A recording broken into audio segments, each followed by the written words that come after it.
কষ্ট আমারও হয়, কিন্তু বোঝার মতো কেউ নাই।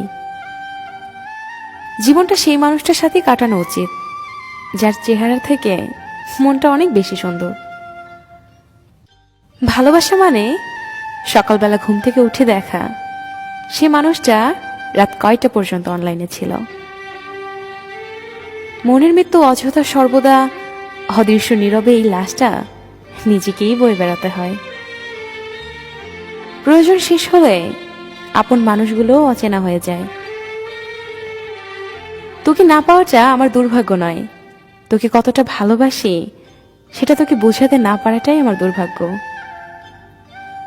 কারো দুঃখ দেখে তাকে নিয়ে উপহাস করো না, কারণ কার সময় কিভাবে আর কোথায় বদলে ফেলবে সে নিজেও জানে না।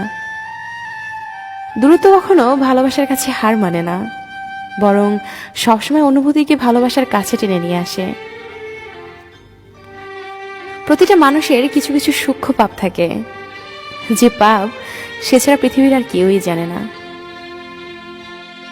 তুমি আমাকে মিথ্যে বলতে, এটা ভেবে আমি দুঃখী নই, বরং আমি দুঃখী কারণ এখন থেকে আমি আর তোমাকে কখনোই বিশ্বাস করতে পারবো না। যখন ভাবি এখন থেকে আর মিথ্যা বলবো না, তখনই কেউ জিজ্ঞেস করে কেমন আছো,